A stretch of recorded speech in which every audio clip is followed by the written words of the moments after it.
Assalamualaikum warahmatullahi wabarakatuh. Perkenalkan, nama saya Aji Muhammad Rizky. Saya akan menjelaskan mengenai tentang hakikat fungsi, nilai, moral, dan hukum dalam upaya mendapatkan keadilan, ketertiban, dan kesejahteraan masyarakat. Adapun poin-poin yang akan saya jelaskan, yang pertama, hakikat, fungsi, nilai, moral, dan hukum, keadilan, ketertiban, dan kesejahteraan, perwujudan masyarakat bermoral dan taat hukum, dan yang terakhir, problematika nilai, moral, dan hukum. Ya baik, langsung saja ke materi yang pertama, yaitu hakikat fungsi nilai, moral, dan hukum. Nilai dapat diartikan sebagai sifat atau kualitas dari sesuatu yang bermanfaat bagi kehidupan manusia, baik lahir maupun batin.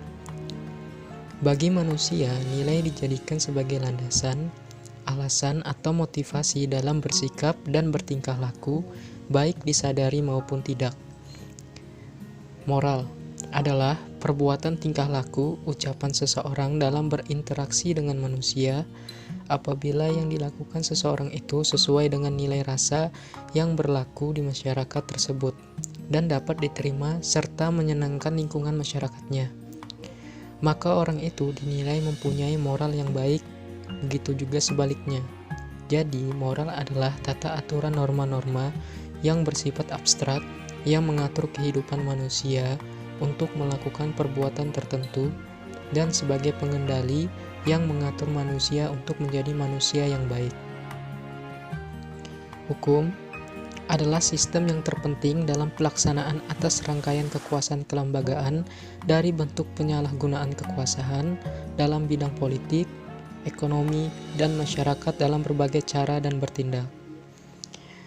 Selanjutnya, saya akan menjelaskan materi yang kedua, yaitu keadilan, ketertiban, dan kesejahteraan.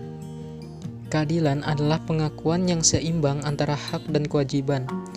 Pengakuan atas hak hidup individu harus diimbangi melalui kerja keras tanpa merugikan pihak lain. Karena orang lain hanya punya hak hidup seperti kita. Jadi kita harus memberi kesempatan pada orang lain untuk mempertahankan hidupnya. Prinsipnya, keadilan terletak kepada keseimbangan atau keharmonisan antara menuntut hak dan menjalankan kewajiban. Tindakan-tindakan yang menuntut hak dan lupa pada kewajiban merupakan pemerasan, sedangkan tindakan yang hanya menjalankan kewajiban tanpa menuntut hak berakibat pada mudah diperbudak atau dipengaruhi orang lain. Jadi, keadilan bisa dapat disimpulkan, yang pertama, kesadaran adanya hak yang sama bagi setiap warga negara. Kedua, kesadaran adanya kewajiban yang sama bagi setiap warga negara. Ketiga, hak dan kewajiban untuk menciptakan kesejahteraan dan kemakmuran yang merata. Dan adapun ciri-ciri keadilan, yang pertama, tidak memihak. Kedua, sama hak. Ketiga, sah menuntut hukum. Dan keempat, sah dan wajar. Dan yang kelima, benar secara moral. Selanjutnya, saya akan menjelaskan materi yang ketiga yang mengenai tentang perwujudan masyarakat bermoral dan taat hukum. Terciptanya kondisi masyarakat yang bermoral dan beretika sangat penting bagi terciptanya suasana kehidupan masyarakat yang penuh toleransi, tenggang rasa, dan harmonis.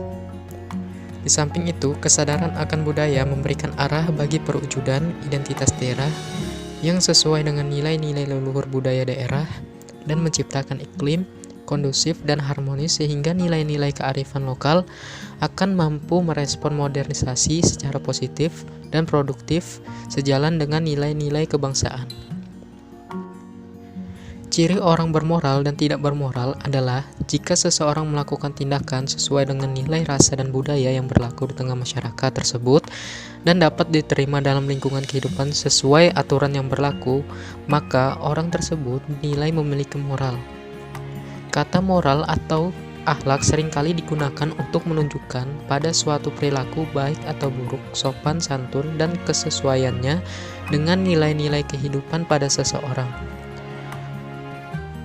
Terlepas dari perbedaan kata yang digunakan, baik moral, etika, akhlak, budi pekerti mempunyai penekanan yang sama yaitu adanya kualitas-kualitas yang baik yang teraplikasi dalam perilaku seseorang dalam kehidupan sehari-hari, baik sifat-sifat yang ada dalam dirinya maupun dalam kaitannya dengan kehidupan bermasyarakat.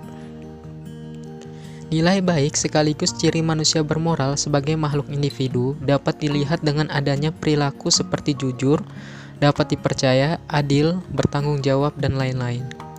Maupun sebagai makhluk sosial dalam hubungannya dengan masyarakat seperti kejujuran, penghormatan sesama manusia, tanggung jawab, kerukunan, kesetiakawanan, solidaritas sosial, dan sebagainya. Hukum dalam masyarakat merupakan tuntutan mengingat bahwa kita tidak mungkin menggambarkan hidupnya manusia tanpa atau di luar masyarakat. Banyak kaidah yang berkembang dan dipatuhi masyarakat seperti kaidah agama, kaidah susila, kesopanan, adat kebiasaan, dan kaidah moral. Kaidah hukum sebagai salah satu kaidah sosial tidak berarti meniadakan kaidah-kaidah lain tersebut.